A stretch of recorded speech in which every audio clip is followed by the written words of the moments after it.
Assalamualaikum warahmatullahi wabarakatuh. Hai sobat YouTube, ketemu lagi dengan aku Arif Channel 21. Mana di video kali ini, di sini saya akan menjawab pertanyaan teman-teman kita yang bertanya di kolom komentar di YouTube maupun di nomor WhatsApp saya, teman-teman. Jadi banyak sekali yang gagal mengklaim JKP-nya, teman-teman. Dan pada saat mengklaim JKP-nya ditolak, dan pada saat pendaftaran JKP juga ditolak ya teman-teman. Jadi di sini ada beberapa kendala yang teman-teman harus pahami sebelum membuat akun JKP atau mendaftar klaim JKP dan mengklaim JKP-nya. Ada beberapa harus kalian ketahui atau pahami dulu teman-teman. Sebelum saya lanjut, jangan lupa like, comment, share, dan subscribe channel YouTube Arif Channel 21. Dan jangan lupa tekan lonceng notifikasinya supaya kalian tidak ketinggalan dengan video-video terbaru dari channel aku. Jadi yang pertama-tama teman-teman, ya kalian harus memahami dulu yang namanya 4 surat ini teman-teman.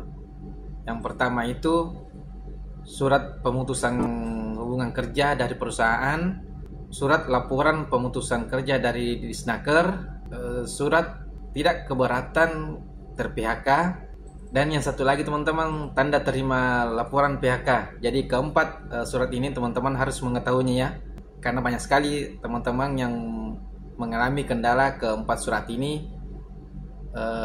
Katanya dia mau buat sendiri, padahal surat ini teman-teman seharusnya dibuat di perusahaannya, maksudnya perusahaan yang bertanggung jawab untuk membuatkan keempat surat ini.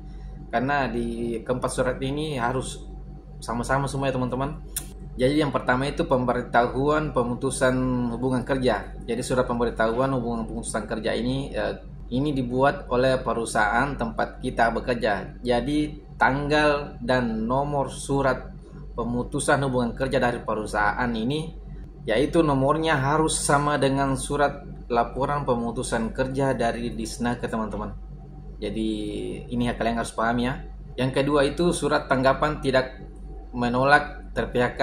Jadi teman-teman harus menerima juga surat tanggapan tidak menolak PHK. Jadi surat ini juga dari perusahaan ya. Yang ketiga itu surat laporan PHK dari perusahaan. Jadi ada 3 dari perusahaan teman-teman terima dan ada 1 dari Disnaker yang teman-teman harus menerima. Dan yang keempat itu tanda terima laporan PHK. Jadi tanda terima laporan PHK ini teman-teman membuatnya atau perusahaan yang membawa surat pemutusan laporan PHK-nya ke kantor Disnaker untuk dibuatkan surat laporan PHK. Jadi surat laporan PHK ini teman-teman, nomor yang tertera di surat laporan PHK dari kantor Disnaker dan surat pemutusan hubungan kerja dari perusahaan, nomornya itu harus sama teman-teman. Dan tanggalnya itu tanggal pemutusan hubungan kerja dari perusahaan dan tanda laporan pemutusan kerja dari Disnaker itu maksudnya beda teman-teman. Misalnya pemutusan kerja dari perusahaan di bulan Januari dan surat tanda laporan pemutusan kerja dari Disnaker itu bisa di bulan Februari, bisa teman-teman, itu nggak apa-apa. Tapi kalau masalah nomornya harus sama teman-teman, jangan sampai dibedakan ya, jangan sampai ini nomornya berbeda dari surat pemutusan hubungan kerja dari perusahaan dan surat tanda laporan pemutusan kerja dari Disnaker. Jadi teman-teman itu harus pahami ya. Jadi yang ketiga teman-teman, yaitu yang biasa kita mengalami klaim JKP ditolak atau atau pendaftaran JKP-nya ditolak. Yang ketiga itu adalah masalah swafoto. Jadi swafoto ini teman-teman, kalian harus betul-betul mengikuti instruksi yang telah disiapkan oleh aplikasi siap kerja kemenaker.go.id atau aplikasi dari Kemenaker ya, atau tempat kita mendaftar klaim JKP. Jadi di situ sudah ada tertera teman-teman, apa masalah pencahayaan itu harus pencahayaannya bagus, dan di muka kita tidak boleh ada penutup seperti kacamata atau apalah, atau masker, nggak boleh. Jadi saya sarankan teman-teman untuk memakai handphone yang resolusinya itu bagus. Seperti saya juga Anda sarankan sih pakai iPhone, karena kan iPhone itu kan hanya segelintir orang yang bisa yang punyai. Tapi kalau kalian ingin yang bagus, resolusinya itu pakai Samsung teman-teman. Karena sudah banyak yang, karena ini saya kan pakai Samsung 14S teman-teman, jadi sudah banyak teman-teman saya di kabupaten saya meminta meminjam handphone saya untuk melakukan swafoto. Nggak apa-apa kalian meminjam handphone teman-teman kalian untuk melakukan swafoto. Setelah itu kalian keluar lagi dari akun kalian, itu nggak apa-apa teman-teman. Jadi itu ya, masalah swafoto banyak sekali kendala di sini yang dialami oleh teman-teman kita saat ingin mengklaim JKP-nya.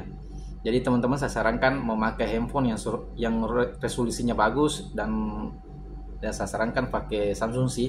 Saya juga sarankan pakai iPhone. Dan ini juga teman-teman, banyak juga pertanyaan masuk di kolom komentar di YouTube saya maupun di WhatsApp saya teman-teman, yaitu masalah tanggal PHK-nya atau masa berlaku klaim JKP-nya. Jadi teman-teman ini harus memahaminya. Jangan sampai teman-teman ingin mendaftar JKP atau ingin mengklaim JKP, tapi klaim JKP-nya udah kadaluarsa atau udah batas waktunya udah 3 bulan teman-teman. Karena klaim JKP itu batas waktunya hanya 3 bulan. Setelah kita di PHK atau diberikan surat pemutusan kerja dari perusahaan, jadi teman-teman harus memperhatikan betul-betul tanggal pemutusan hubungan kerjanya dari perusahaan dan tanggal laporan pemutusan kerjanya dari kantor Disnaker. Jadi teman-teman harus memperhatikan itu, karena jangan sampai udah lewat pada waktunya yaitu 3 bulan lalu teman-teman ingin mendaftar JKP, klaim JKP-nya tetapi ditolak terus. Itu penyebabnya teman-teman. Waktunya udah lewat tapi teman-teman masih mau mendaftar. Nah, saya sarankan pada saat teman-teman menerima surat PHK dari perusahaan dan surat laporan PHK dari Disnaker, bersegeralah mendaftar atau mengklaim JKP-nya. Karena jangan sampai teman-teman tinggal melulu dan batas waktunya udah sampai baru teman ingin mendaftar. Wah, itu pasti ditolak ya teman-teman pada saat membuat akun JKP-nya atau mengklaim JKP-nya. Jadi ada 4 kriteria di sini yang bisa membuat kita gagal mengklaim JKP atau mendaftar JKP ya teman-teman. Jangan sampai keempat ini kalian tidak perhatikan. Dan insya Allah surat batas waktu klaim JKP-nya nanti saya simpan di deskripsi ya, contoh suratnya semua. Jadi demikian 4 kriteria yang bisa menyebabkan kita gagal mengklaim JKP atau gagal mendaftar klaim JKP-nya. Assalamualaikum warahmatullahi wabarakatuh.